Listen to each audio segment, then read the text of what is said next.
Good afternoon. My name is Andrew Bluestein. I'm Vice Chairman of Garfunkel Weil, and we want to thank everyone for joining with us for our next webinar, which we're very excited about because there's been a lot of interest. And the title is Getting a Handle on Unmanaged Spend. And we have Darren Bolton, who's the Director of Business Development from SIB Fixed Cost Reduction, who will be taking us through that presentation. Before I introduce Darren, first of all, you should all be seeing on your screens the slide deck. And the reason we do this, besides educational, is it's a run-up to our ASC seminar that's put on by New York Metro ASC Symposium. And that is getting closer by the day, and it's going to be on November 2nd, 2018. As you can read from this first mini commercial, we have been approved for the administrators who are on, and I know there's some of you who are on. We're having AEU credits, 4.25, and we should soon be getting nursing credits. As a promotional movement here by the seminar, we wanted to give you a discount code which will work only for today, and that code, you should grab your pens, because if you register by 12 tonight, the price is reduced to $285, and that's for a one-day seminar on Friday, which includes a whole bunch of sessions and information. We have great speakers. We have people from the government coming and managed care people, and I think you'll learn a lot. So that's $285, and that includes the cocktail hour at the end. So that discount code is NYM18W. Again, NYM18W.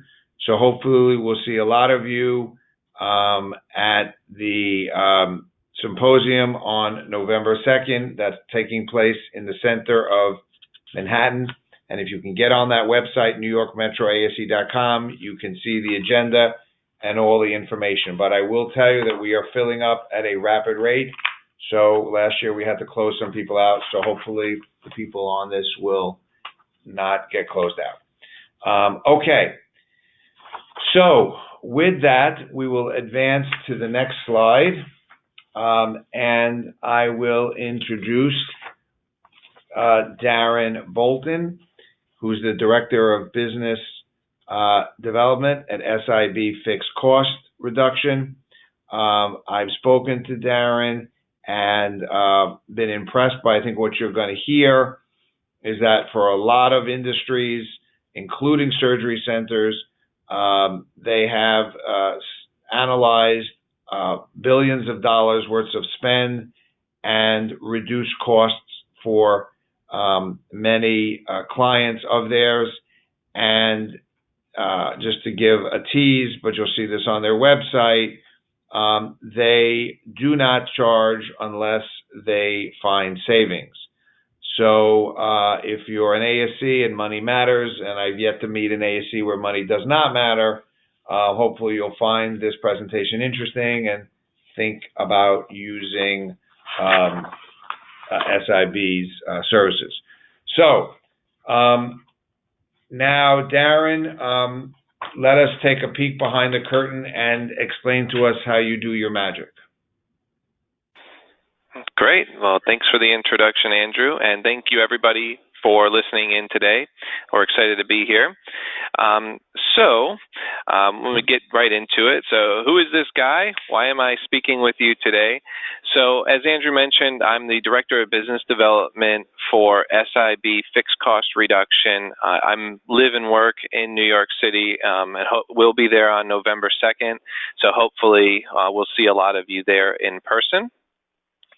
And today I'm going to talk to you about, as the title says, unmanaged spend, expenses that your business and any business has, and kind of the pitfalls to look out for, the tactics that certain vendors might use, whether intentionally or unintentionally, to overcharge you, and what you can do about it going forward to help save your company money. And we've been, SIB has been in business for over 10 years and been featured by some national press outlets, for, as Andrew mentioned, our unique business model in that we only share in the savings with our clients if we're successful, and also for our unique company culture and some very creative retention incentives that our management team has put in place. The most notably one, our $50,000 loyalty bonus if you stay with the company for 5 years. So, and then another quick plug on this media outlets that might interest some of you.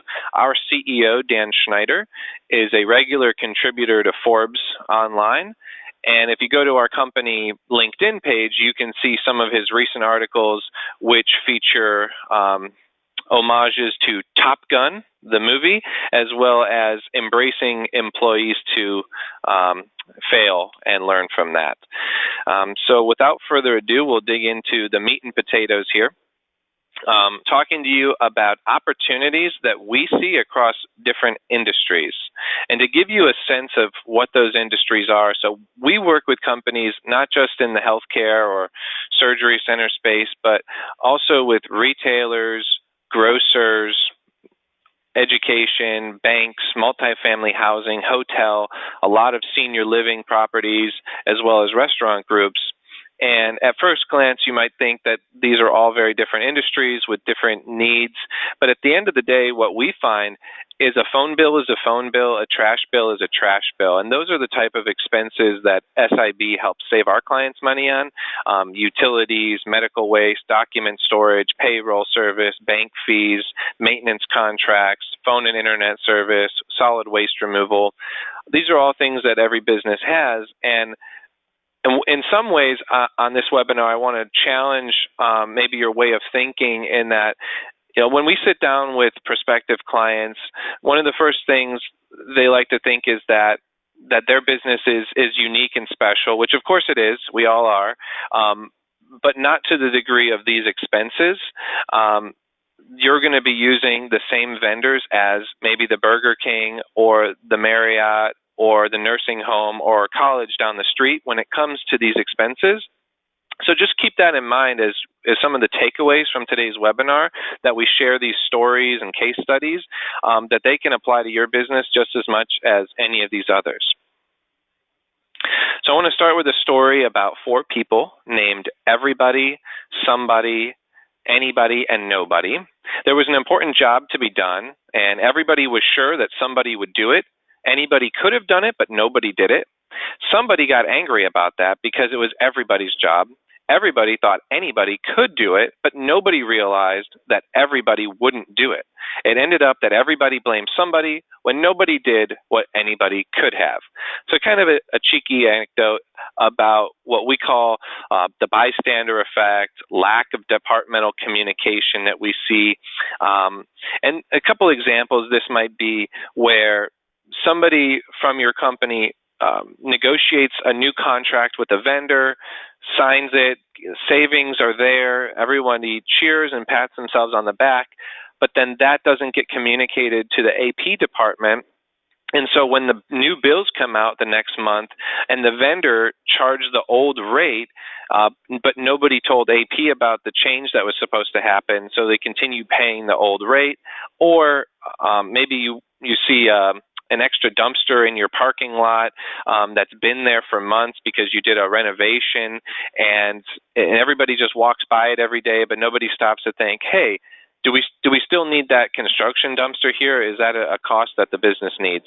So just a few different ways that we see this lack of departmental communication causing unmanaged spend to sometimes creep up. And I have a funny real-life story to share with you about our CEO, Dan Schneider, who will be the first one to admit that he was not the best student, and especially when it came to English class when he was in high school. And so Dan would show up to English class and either fall asleep or read his magazines, and the teacher told him, if you're going to do that, I'm going to send you to the principal's office. Well, he figured, I can show up to class, get kicked out, go to the principal's office, and get to sleep or read my magazine and not have to be in English class. So for a couple of weeks, this goes on, and he starts to realize that when he gets sent to the principal's office, nobody actually ever checks to see if he actually went there, and he's gone every day and never once has actually seen the principal.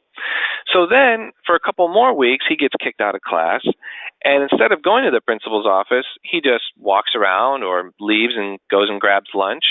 And nobody ever thought to check on it because they assume if you send a kid to the principal's office that they're going to go. So this is another example of the bystander effect and making assumptions that maybe a similar situation may be happening in our businesses. We just need to be aware of it. Some more things I want to talk to you about today are contract language and some of these points to look out for. A lot of these things we're going to talk about are some real nuggets. Auto-renew clauses, price escalators, hyperlinks, fuel surcharges. So I'm going to start diving into these one at a time. So auto-renew clauses. So first off, if you're not familiar with what that is you might sign a printer copier lease for a 5-year term. And in their boilerplate template, it might say, this is a 5-year agreement, and at the end of it, it will auto-renew for like terms, aka another 5 years. And this is bad. You don't want to do that. And ideally, what you want to have happen is at the end of the agreement, the initial agreement, you want it to go month to month. For one, it protects the pricing that you're receiving, but it also ensures that it doesn't auto-renew for another 3, 4, 5 years, whatever it is. But a lot of people have realized this in recent years.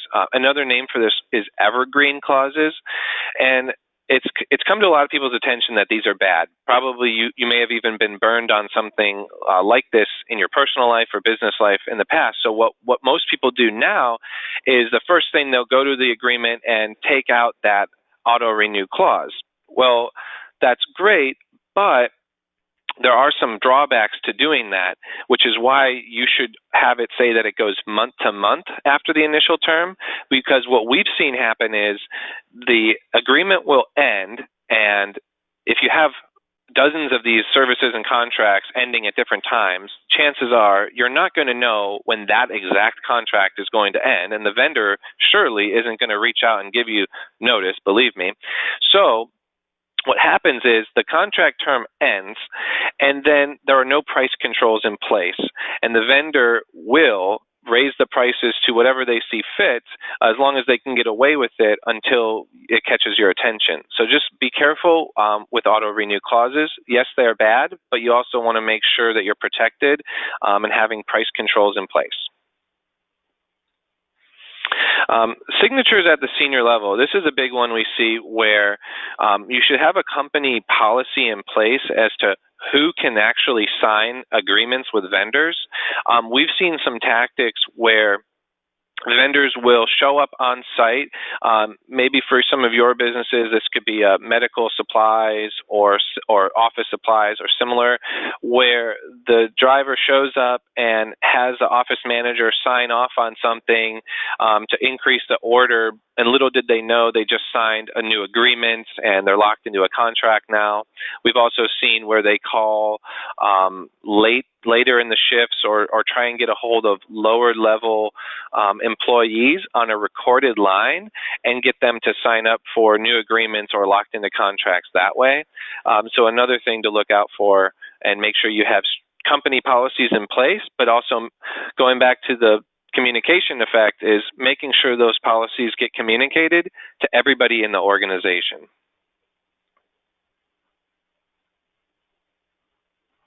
Okay. Sorry, screen was, okay. The next one is price escalators. So price escalators are a common theme across most vendor categories. What it is after a year or more, most vendors want to be able to increase your rates by a certain amount to keep up with inflation, et cetera. So what you want to shoot for, ideally, are no price escalators, but that's not always possible. So if you are going to have an annual rate increase, you want to have it spelled out in the contract that it's going to be capped at a certain percentage. Some vendors' default templates won't have that listed, so allowing them to pretty much raise it by whatever rate they want at the when those time comes up. And then if you are going to have it as tied to a certain index, you see this with certain like waste haulers or delivery companies where they're charging you like a fuel surcharge, or they're tying it to an index like CPI, Consumer Price Index. What I mean by that is in the contract, it might say vendor can increase the rate by CPI. And they know that people aren't going to track what CPI was, and then they're just going to put a default percentage in there, like 7 or 9%, when CPI could have been 3 or 5% that year. So if you are going to tie it to an index, you just have to make sure that you have a way to audit against it, and that'll protect you as well. And one last thing on this part, don't enter into a contract if it doesn't specify exact pricing and term length. You never want to have an open-ended contract. The next thing I want to talk about are hyperlinks. This is becoming more and more common as we move to things like digital signatures through DocuSign or similar companies. These are very dangerous because basically, and as you know, a hyperlink is an example here I'll show you. You can see it, the little blue text that you get in an email, etc. And basically what that is on the other side of that link, there are terms and conditions when it comes to some of these contracts. And so for this example, this is a real actual case study from one of our clients. When you click on that hyperlink, and this is an agreement they wanted you to sign, it says, customers shall comply and shall cause all service users to comply with Frontier, a telecom company, acceptable user policy, which Frontier may modify at any time. So they're saying, sign this, but we can change it anytime we want. And then you can review it at this link, which, oh, by the way, we can change that as well. So one of the ways around this is you can go click on the link, view the terms, print them out, and attach it as an amendment, and make sure that that can't be changed. If they are insistent on having those terms in there, is one way you can get around it. And that will allow them to not change it in the future. The next thing I want to talk about are 12-month contracts. So this kind of goes back to with the auto-renew clauses and how people have been burned in the past by longer-term agreements when you can't get out of them, or if you do want to get out of them, you have to pay a heavy fine. So what a lot of people have started doing are moving to saying, well, we only sign 12-month contracts, thinking that it's going to protect them in the long run, when in reality, we've seen this actually cause more problems. And the reason why is that you're not going to remember 12 months from now that all these contracts are expiring and then going out to bid. You're likely not going to be changing vendors every 12 months, so having the flexibility to change might not be as important as you think. And you're also not getting the best price out of your vendors because you're not showing them any loyalty. They're going to offer you a 12-month agreement. They're happy to do it, but you're not getting the most competitive pricing. So what we believe in and what we work in for our clients is a well-written long-term agreement is more effective and actually save you money versus a 12-month agreement. And what I mean by that is you're going to get the best pricing from your vendor, but also you can work in protective language saying you can cancel this contract with 30 days notice if the vendor isn't performing or If you're lucky, you can even do it for convenience. So you're going to try and get the best of both worlds by having flexibility in your contracts, but getting the best price from your vendors. So if you're a company that's currently doing only 12-month agreements, maybe consider trying to do this with some of your vendors instead.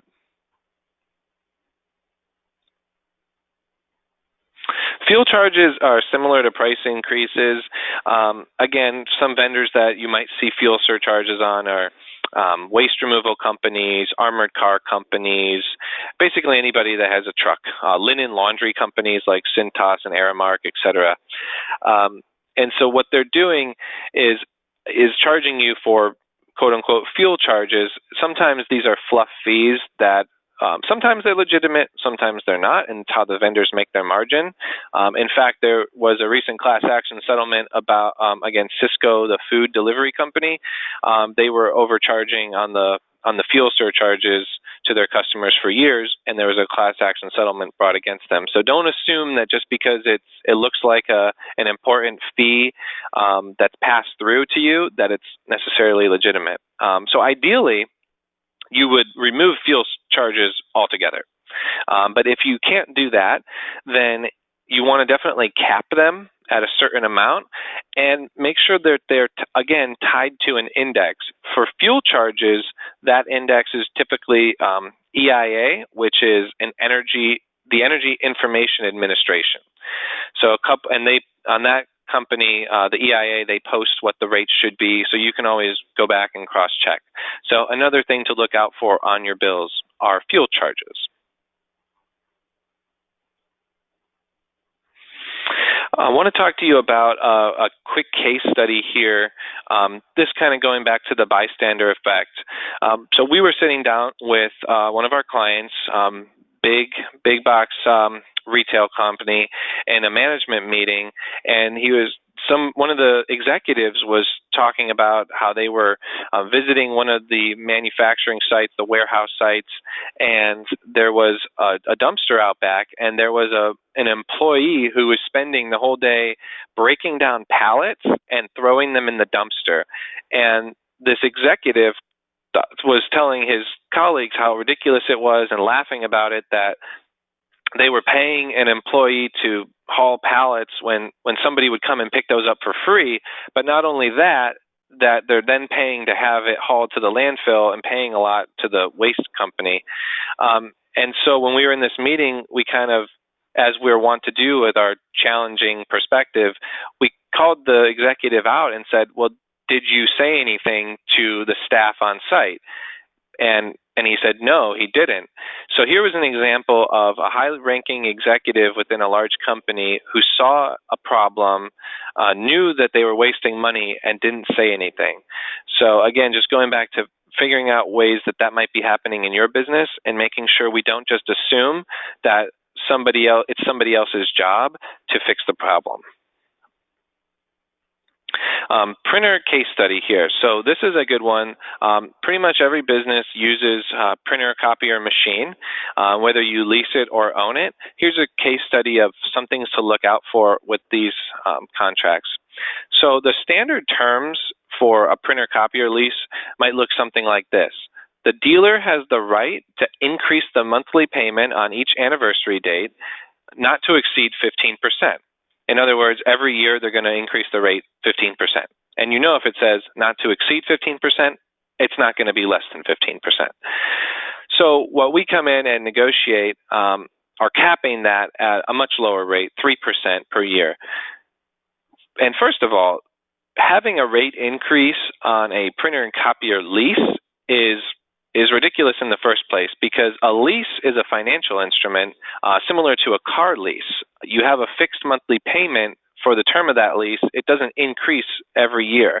And so the fact that these leases have that in it at all are just another way the vendor is making more money, and not necessary, because the lease agreement is, of course, different than servicing it. So that's another one to look out for with those leases. But just to show you, I'll go back a second. It seems like a small deal, right? Your printer and copier bill might not be that much, maybe a couple $100 a month or so. per unit. And so you're thinking, oh, 3% or 15%, these are such small numbers. We have much bigger things in our company to worry about. You're right. But where it gets you is the compound effect. So over a 5-year agreement, you would have paid over $57,000 for the standard terms. And that initial monthly increase, the first year was a $708 increase. But by year 5, because of it compounding, it's now over a $1,200 yearly increase in that contract. But by modifying it and capping it at 3%, the total money spent over the 5 years is only $45,000, and that annual price increase, instead of going upwards of $1,200, it's only just under $800. So a really big difference when you look at it from that perspective. And here's a chart showing what happens then over that 5 years, and what that spend difference looks like. And as you can imagine, I mentioned earlier with auto renew clauses, printer copiers are often ones that have it auto renew. So imagine if you would have signed that standard agreement for 5 years, then it would have happened again and compounded even further. So overall, the results of this case study, sorry, the computer's freezing.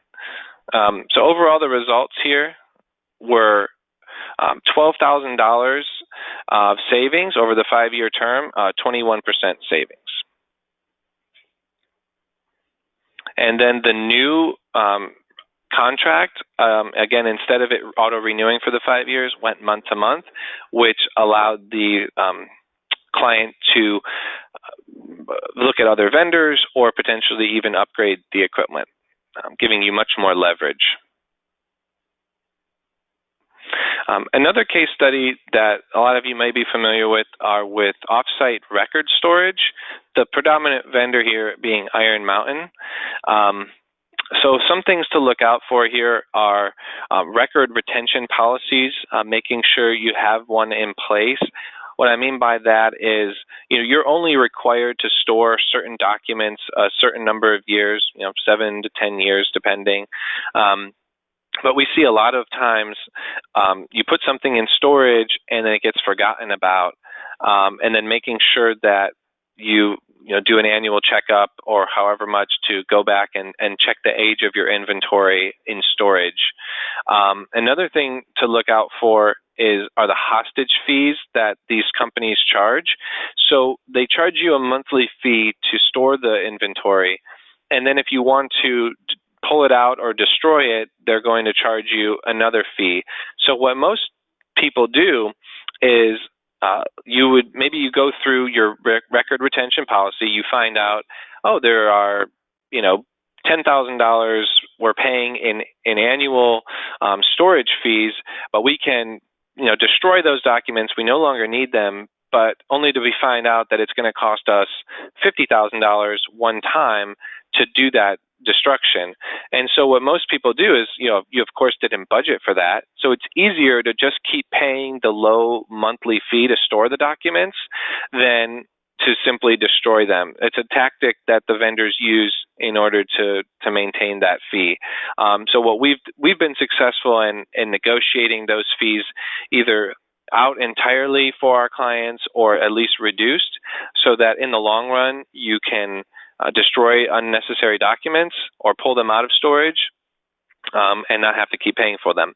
A couple other things to look out for here, making sure every box is properly labeled and cataloged when it goes in. We've seen clients paying for unmarked boxes that were actually not theirs because they were on someone else's shelf next to theirs, and the company was still charging them for it.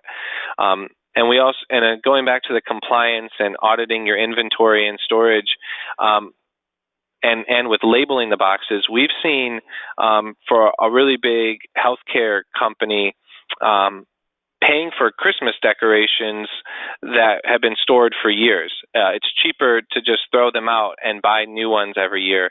We've also seen regular documents being stored in vault climate-controlled storage when regular storage would have done.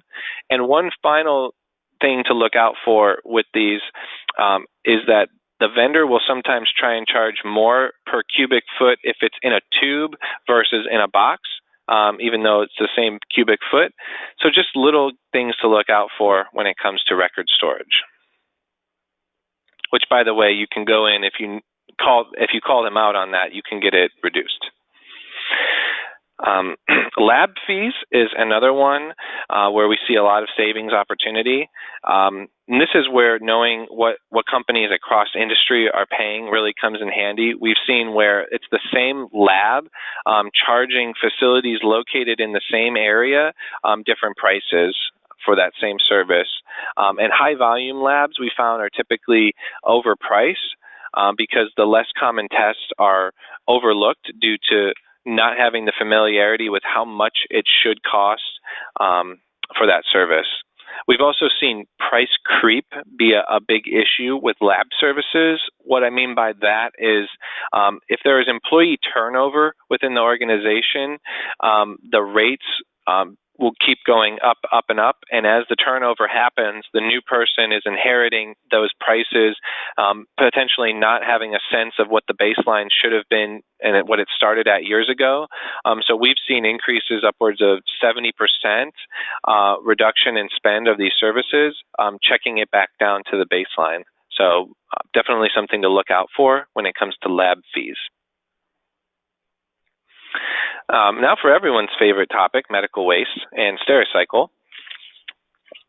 So first off, if you aren't aware, if you are a Stericycle customer, there is a class action settlement that is currently out. Some of you may have even received refund checks already, but if you haven't, definitely we can help you or you can look into it. But essentially, Stericycle from the years of 2003 through 2017 were overcharging their customers. And so as part of the class action settlement, were required to send out refund checks to their customers, but Stericycle themselves were supposed to send out the checks. But as you can imagine, that's kind of like the fox watching the hen house. So now there's a round two for these payouts. So even if you received a check already, you might still be due more. And we've seen some people that we've reached out to that were a Stericycle customer during that time and didn't receive a check at all, so we're going back and helping get refunds that way. But some of the other things to look out for in general from medical waste companies are them trying to do the annual price increase every 9 months or 6 months, for that matter, instead of annually. Again, knowing that people probably won't go back and double check when the rate increase is supposed to happen. They also will try and charge pretty hefty minimum stop charges, or you can also call it a pickup fee. So even if they come and you didn't use that much of the medical waste for that month, there's a minimum fee that we can usually negotiate out or minimize. And then a big one is overestimated container allotments.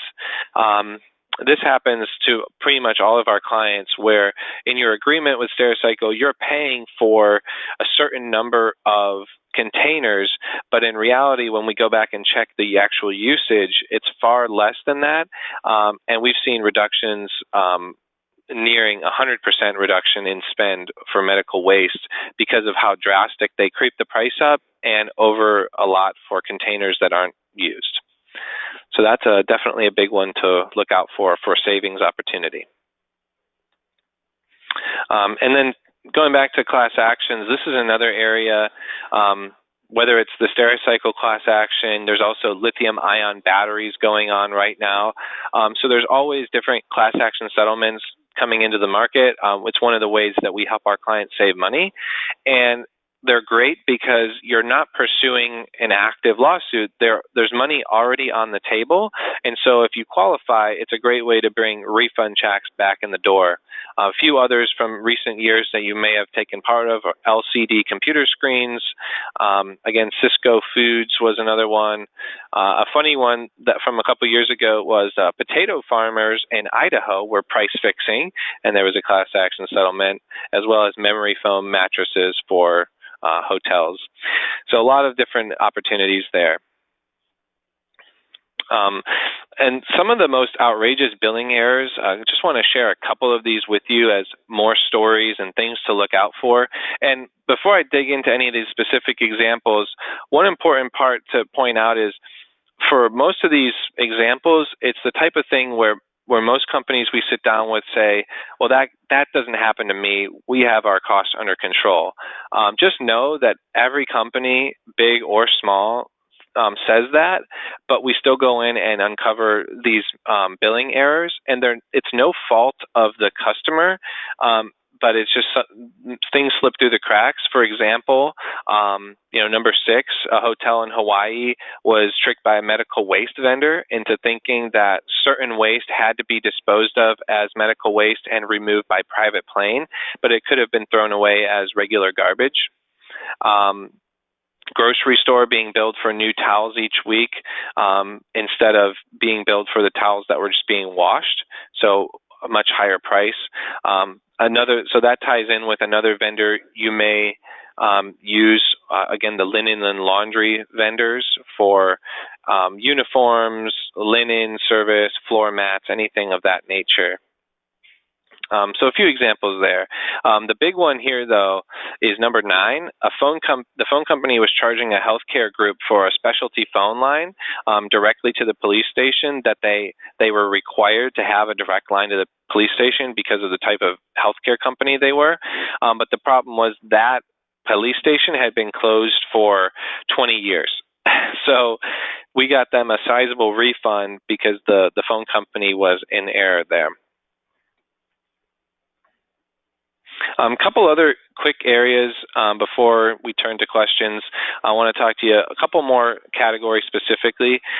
Trash removal is another big one where we see opportunity for savings.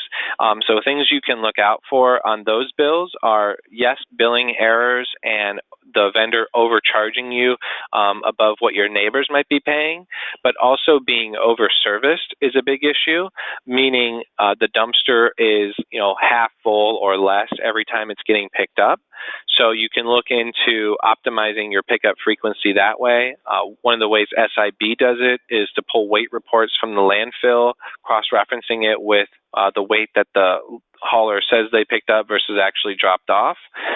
We've even gone so far as to install motion sensors and video cameras on dumpsters to see how full they are. And telecom is by far one of the biggest areas for savings opportunity for any company. Here, the main thing is because, as I'm sure you're aware, even in your personal life, telephone bills are extremely long, detailed, complicated. They list every line charge. So it's kind of the thing that makes you want to pull your hair out. Not to mention, if you do find an error, getting somebody on the line to get it fixed. We've even seen where they commit to getting it fixed, but then never do. So you really have to stay on top of the phone and internet companies because they're almost always going to be overcharging you or over-servicing you for unnecessary features, such as with your wireless, if your company has like wireless phones or tablets that you're paying for, we've seen some people still paying for VZ Navigator, the old GPS app, which is no longer, it's pretty much no longer needed, daily horoscopes. But the big thing is phone lines of employees that are no longer with the company, but that you're still paying for, or phone lines that maybe 10 years ago you had to have 10 landlines and a fax line and a backup line, but now those lines might not all be necessary. And most people are afraid to just go in and cancel things in case it's an important line. So one of the ways we get around that is, we will send technicians on site, test call every phone line as needed, making sure that if, we say you should cancel a phone line, that we know that it's not an important line going to the alarm system or something, or the elevator or something like that. And just to give you an idea of some of the opportunities across different industries. This chart shows you here. But really, if you really dive into these costs, yes, they tend to be more bottom of the barrel in terms of your GL, like your labor and your rent and specialty supplies and things of that nature are really expensive. So things like phone bills and utility bills and printer copier leases can be overlooked, understandably so, but just know that diving into it can really move the needle when you start to add them all up. So that's it for today's presentation. Here's my contact information if anybody would like to discuss further. And like I said, I'll also be at the event on November 2nd in person.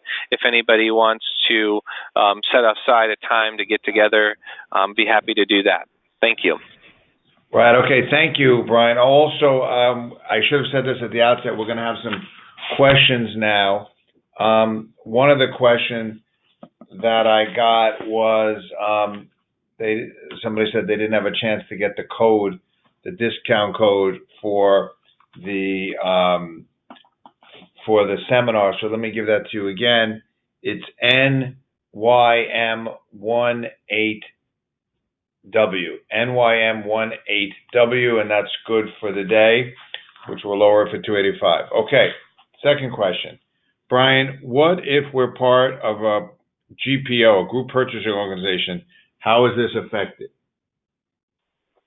Yeah, that's a great question. So group purchasing organization, you probably are all familiar with it, but if you're not, a group purchasing organization is one that they leverage the buying power of a group. So they'll go to a collective of businesses and go to a company like a medical supply provider, for example, and group that. So but that's first off, it's different than what SIB does. So if you're working with a group purchasing organization already, just know that our services wouldn't be competitive with that. And if you wanted to go and try and do some of this on your own, it also doesn't overlap because a lot of the contracts that we talked about today tend to be more service-oriented, whereas group purchasing organizations are more, for lack of a better term, widget-oriented, like syringes and specialty medical supplies, et cetera. But another part that you want to check for savings opportunity with group purchasing organizations is going back to audit for contract compliance. So this is a big thing we see with GPOs. You might get a false sense of security in thinking, oh, we're on the special GPO rate for such and such service or product, so we're getting the best rate. But what we found when we go back and check the bills is that the vendor doesn't always bill you according to that discounted rate. So you might still be paying, the rack rate off the street. So that's another thing to go back for. Don't assume that because your contract says you're supposed to be getting a certain price that they're billing you correctly. And then also with the GPO, you might still be over-serviced. So you could be paying for features and benefits or services that aren't necessary. So if you're part of a GPO, that's great. You're definitely getting savings. SIB is actually partnered with some GPOs and have great relationships with them, but they're not the end-all, be-all when it comes to cost savings and these categories. Okay, good. Somebody is also asking if they can get a copy of the slide deck. So I take it that they could just reach out to you and you'll send that to them? Yes, please do. If you can reach back out to me, we can put my contact information back up here. We can send it around afterwards. But that would be great. Be happy to share the deck with you. Okay. The next one is there's the contact information, okay? The next one is something that I have some thoughts on because this is what we do, but let's hear your answer. What about if you're in a contract, let's call it a bad contract with the vendor? Is there any kind of tricks of the trade? Sure. So that's a great question, and one that we get almost every time we talk to someone is they say, well, this sounds great in theory, but I'm locked into a 4 or 5 year contract, or we still have 2 years left on a 4-year contract with this vendor, so there's nothing we can do, we're kind of stuck. But that's actually not the case. We find that understanding the vendor's margins, understanding the vendor's motives, we're able to go in and renegotiate a new contract with them, and getting the savings today and not having to wait for that contract to expire. So this is a one that it's an assumption that a lot of people make, but it's actually a false assumption, and so it doesn't preclude you from looking at this or trying to renegotiate. Vendors, as long as you know how to pull the right levers and make it a win-win for everybody, are often more than happy to renegotiate a new deal with you, even if you're in the middle of a contract. Right, and I would also tell you from the legal perspective, we find ways to get people out of contracts, provisions which are illegal, termination rights they don't realize, accusing them of breach. So that's why everyone hates lawyers. So there's other more aggressive ways besides the, hey, instead of this 1-year bad contract, why don't we enter into a 3-year contract, which is more favorable. So there are positive and not positive ways to do it. The next one is somebody is asking to return to the chart storage slides chart. So Brian, can you bring us back to that? I don't know. Let me go. Yeah, let it do it. You got that? Yeah, I think it's okay. Now I'm going backwards. Okay, to the document storage slide. Yeah, and also while Brian's doing this, while Brian's doing this, I want to also tell you that some vendors, especially some of the larger ones, they get certain goodies. A lot of the food ones, but you won't be doing food. But certain vendors, based on putting things together in a group purchasing, will get. I don't want to use the word kickback because that's loaded, but they will get cash back even, and sometimes in contracts when we negotiate them, oftentimes Brian's right, we get the contract and it's too late, it's already been signed. But you can sometimes you can negotiate either a lower price or you want those money straight back to you. Okay, so there's the record storage case study. I guess whoever can do that. All right, so I think that takes it to the end of this. Again, we hope to see a lot of you at the ASC symposium. Spread the word, register using that code, and if you have any questions, my contact information is right there. We are sold out for sponsors, so registrants is all we have left. And we look forward to further webinars and seeing you on November 2nd. Thank you very much, and everyone have a great day. Thanks, everyone.